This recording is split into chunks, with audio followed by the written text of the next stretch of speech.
Hello folks, Dr. Kofi here, and welcome back to my YouTube channel, TutorMed, where everything medicine is simplified. We are revisiting our discussion on the clinical diagnosis of cardiac causes of chest pain. We have made 4 videos on the subject of chest pain in the adult patients, featuring the broad differential diagnosis of chest pain, a clinical presentation of patients with stable angina pectoris, acute coronary syndrome, vasospastic angina, microvascular angina, and aortic stenosis. I have made a playlist for these videos.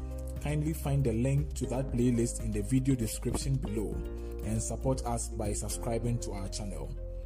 In this video, we will take a look at myocarditis and mitral valve prolapse.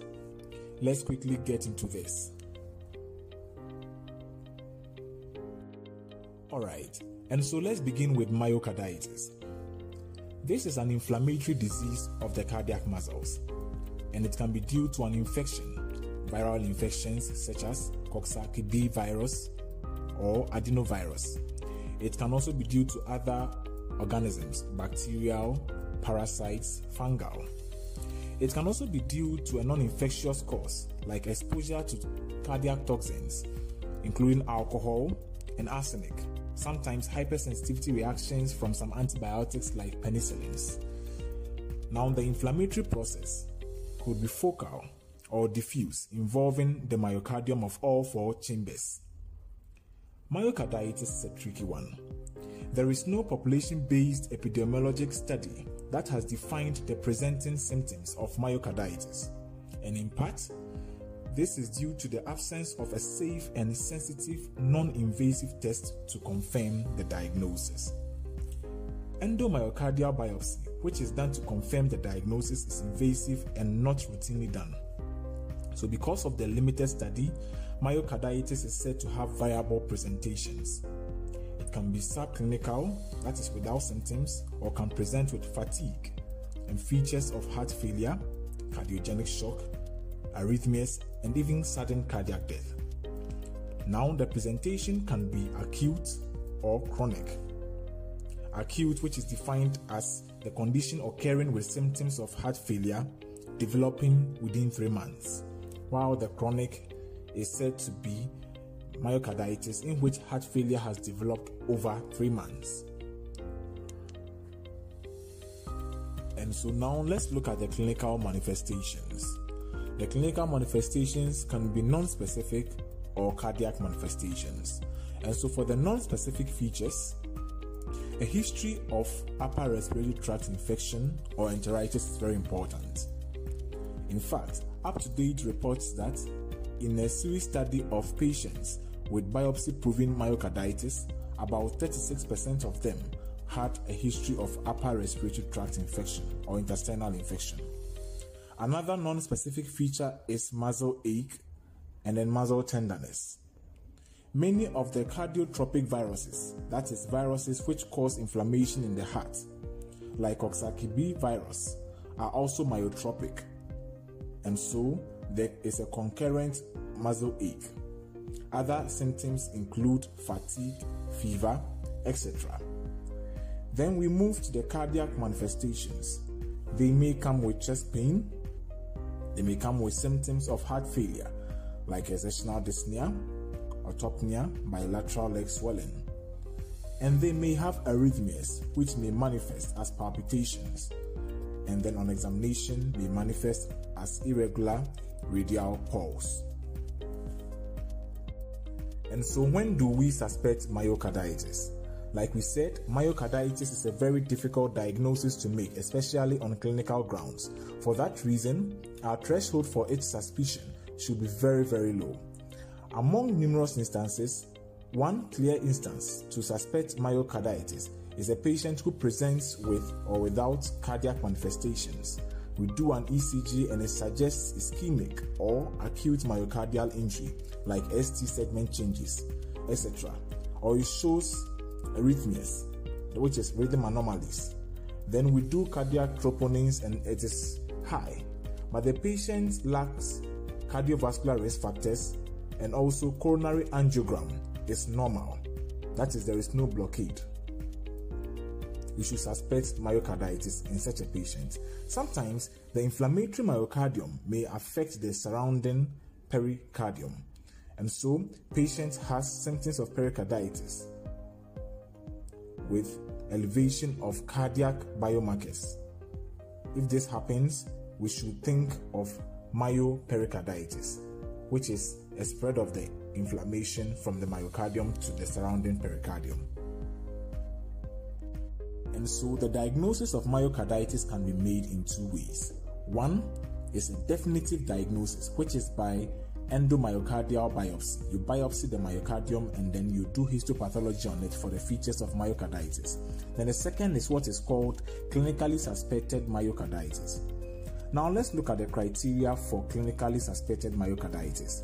It is made up of two main blocks: a clinical presentation, which is made up of 5 parameters, and then the diagnostic criteria made of 4 parameters. The next slide shows a picture of the parameters I'm talking about. But one can make a preliminary diagnosis of clinically suspected myocarditis if there is at least 1 clinical presentation and 1 diagnostic criteria, and there should be no angiographically detectable coronary artery disease, which is, we should have a normal angiogram, and then there should be no known pre-existing cardiovascular disease or any non-cardiac explanation for the parameters we've identified. This is a picture I got online showing the criteria for clinically suspected myocarditis. As you can see, we have the clinical presentation, which is the first box, and then the diagnostic criteria, which is the second box. So let me demonstrate how to make the preliminary diagnosis of clinically suspected myocarditis. Now, if I have a patient who fulfills the first parameter of the clinical presentation, which is your patient presents with acute chest pain, which resembles that of pericarditis or that of myocardial ischemia. That is 1 point. Then I come to the diagnostic criteria. I do cardiac troponins and it's elevated. That fits diagnostic criteria 2. And then the patient has a normal coronary angiogram, which means that there was no detectable coronary artery disease, plus there is no known pre-existing cardiovascular disease, or there is no non-cardiac conditions to explain the parameters I've chosen. Then I can make a preliminary diagnosis of myocarditis. But remember that a definitive diagnosis is made by doing an endomyocardial biopsy. You can find this picture online and go through them to understand this criteria. Okay, kindly take a break here to make sure you have subscribed to our channel and have liked our video. Now let's talk about mitral valve prolapse. Let us remind ourselves of the internal organizational structure of the heart with this image. The mitral valve is a 2-leaflet valve, also known as bicuspid valve, meaning a valve which has 2 cusps or 2 leaflets, and is situated between the left atrium and the left ventricle. And for this reason, it is also known as a left atrioventricular valve. The 2 leaflets of the valve have been placed anteriorly and posteriorly. And like all valves, the mitral valve functions to keep blood flowing in one direction, that is, from the left atrium to the left ventricle, and never the reverse direction. Now, a mitral valve prolapse has other names I think we should focus or pay attention to. It is called Barlow syndrome, sometimes called floppy valve syndrome. We'll look at why that is that. Then we have billowing mitral leaflet syndrome, and it is also sometimes known as systolic click murmur syndrome. So either of these 4 names represents mitral valve prolapse. Alright folks, so on this slide, let's take a look at the mitral valve and its surrounding structures in some detail. This chamber is the left atrium, and this is the mitral valve, and the part labeled specifically is the posterior leaflet of the valve. I know the picture's orientation makes it look as though the valve has a right and a left leaflet, but they are anterior and posterior leaflets really when the heart is in its anatomical position within the thoracic cavity. Now the valve sits on a rim which is not shown here. That rim is called the mitral annulus. The undersurface of the valve is attached to the papillary muscles, shown here, by these tendinous cords called cordae tendineae, and this is the chamber of the left ventricle. During left ventricular systole or contraction, the mitral valve leaflets close to prevent blood flow in the reverse direction. However, in mitral valve prolapse, there is an undue bulging of one or both of the leaflets into the left atrium. Usually, this undue bulging into the left atrium affects the posterior leaflet more compared to the anterior leaflet. Now, what causes this undue bulging? Did something happen to make the integrity of the leaflets less robust to withstand the contracting left ventricle? Yes, something did. The most common cause is an idiopathic myxomatous degeneration of the valve. This means that the original cells within the leaflets have degenerated into a gel, and this gel is not as robust as the original cells, and so a small contractive force would make it bulge. What caused this? We don't know. It is idiopathic. However, it can be associated sometimes with connective tissue diseases like Marfan syndrome and Ehlers-Danlos syndrome, and also can be associated with autosomal polycystic kidney disease. Now, when the leaflets unduly bulge, they continuously stretch the cordae tendineae, and when the stretch snaps or tears the cord, it causes the valve to be incompetent, resulting in mitral valve incompetence or regurgitation. Now let's take a look at things that are likely to come up in the history. It is important to note that, just like aortic stenosis, most patients with mitral valve prolapse are asymptomatic. And so for demography, the patients are usually younger, averagely between the ages of 15 to 30 years, and this presentation is more common in females than in males. And so for the clinical symptoms, they present with non-specific symptoms like chest pain, and this chest pain is thought to be from papillary muscle injury from the continuous tension on it. This mechanism is also thought to produce the arrhythmias they get. Apart from chest pain, they may come with dyspnea. They may come with dizziness, which is as a result of a low cardiac output, because when the ventricle contracts, some of them go into the left atrium. That is, if there is a mitral valve incompetence, and so the ejection fraction or the stroke volume which gets out is unable to meet the metabolic requirements of the body, particularly the brain, and so they have dizziness. Then they can have anxiety, headaches, and these headaches are typically migraine. I do not know the reason why, or I didn't find anything to explain this.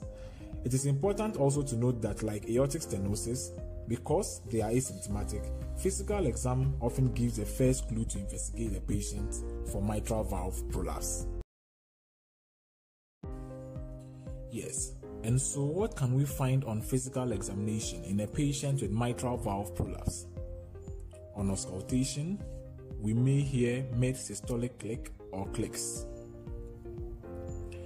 This click or clicks is or are caused by stretching of one or more cordae tendineae. I am not going to explain this as though I have seen it documented in literature, but I like to think of this in this way. I think that during early systole or early contraction, the floppy valve can withstand the pressure given to it, But as systole progresses to say in the middle, it can't withstand the pressure, and so it bulges in and then stretches the chordae tendineae, which is why we hear the click in the mid-systolic phase instead of the early or late systolic phase. That is what I think explains the mid-systolic clicks in mitral valve prolapse. Secondly, we may hear a late systolic murmur, especially when there is an associated mitral valve regurgitation. And like we said, this is caused by snapping or tearing, if you will, of the chordae tendineae. This murmur can have a shorter duration or a longer duration. Squatting makes the murmur shorter. If you ask the patient to squat and then you listen to the murmur, you realize that it has a short duration. And then standing makes it relatively longer. We will look more into this when we discuss heart sounds and murmurs. But what I use to remember this is that when a patient squats, his height decreases, and so the murmur decreases in duration. When the patient stands, his height increases, and so the murmur lengthens in duration. So the two physical examination findings: mid-systolic click as a result of stretching of the chordae tendineae, and when there is an associated mitral regurgitation, you may hear a late systolic murmur. Very good. Please remember from our very first video that we listed arrhythmias or rhythm disturbances as one of the differential diagnoses of chest pain of cardiac origin in the adult patient. But we will discuss arrhythmias when we talk about the clinician versus the adult patient with palpitations. And so this particular episode ends the chapter on the clinical diagnosis of chest pain of cardiac origin in the adult patient.